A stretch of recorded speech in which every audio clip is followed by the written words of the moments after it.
Hello, hello. We are back. We are in Luke 7, and on this, the seventh day of our 24-day reading journey, we covered verses 1 through 17. So Luke 7, 1 through 17 covered two very powerful stories.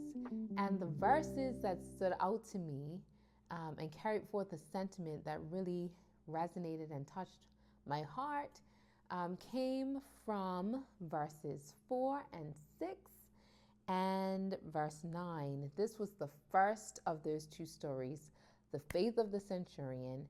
And in verse 4, it says, when they came to Jesus, his friends, or the people that he sent to engage with Jesus and to invite him to come and do something for his servant who needed to be healed, when they came to Jesus, they pleaded earnestly with him, this man deserves to have you do this man being the centurion.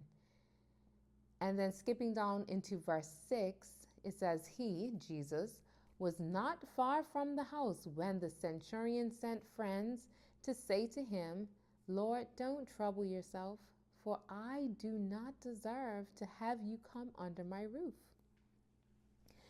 And he had more to say in between of verse 6 and verse 9.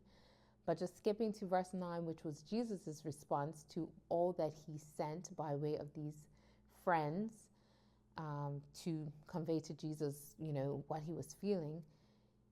Verse 9 says, when Jesus heard this, he was amazed at him.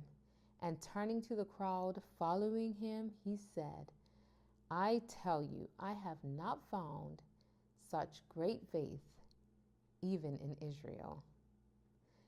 So, why I found these verses to be particularly interesting, why they resonated with me, why they stood out, was because this centurion was well aware of his power and his influence. He knew that, when he spoke, things happened and people responded, and that he even had to respond to someone himself. He knew he had power and influence, but he also had a very keen awareness of just how much more powerful Jesus was. He had a humble disposition in this regard. And this humility and this expression of faith amazed Jesus. And I said it before, there's so many times throughout the book of Luke and the other Gospels where we hear about all the people were amazed at things that Jesus had to say and things that Jesus did. But what is equally as captivating is when the Bible gives voice to what amazed Jesus. And in this case, it was this centurion's faith.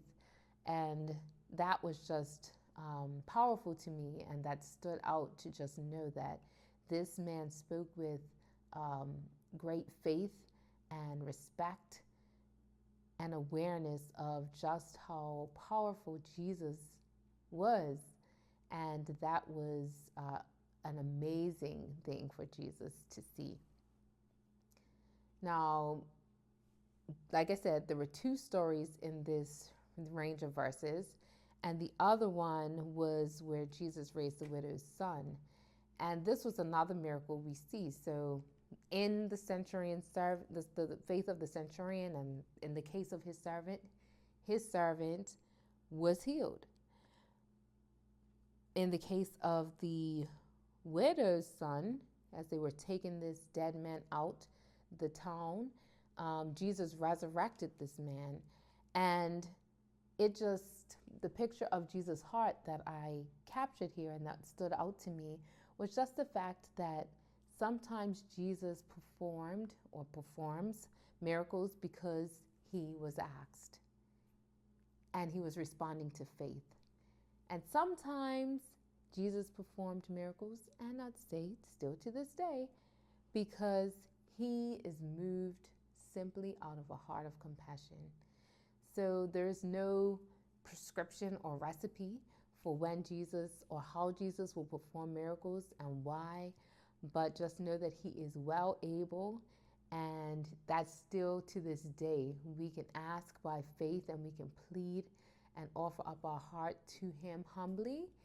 And we can also know that sometimes He just looks upon our condition and He starts working things out and moving things around. So just know who it is that you're serving. God is able. Jesus has great compassion even still to this day. And He has done it before and He can do it again. So there it is. That's chapter 7 of the book of Luke. And we're going to keep on moving on, keep up with the readings. If you want to share your reflections, you can go ahead and just drop a little summary in the comments section below. I know it could be a little difficult because your thoughts are probably racing as you read, and there might be a lot that could be said. Maybe we'll have to have a forum for that one of these days. But yes, love to hear any of your thoughts, your own reflections, your reactions to what we've shared here today. And my encouragement is to just keep on going, keep on reading, keep on learning, keep on opening up your heart to what God has to say to you and what He wants to show you about Himself, because it's a beautiful story and God is great. So until next time, we'll be seeing ya.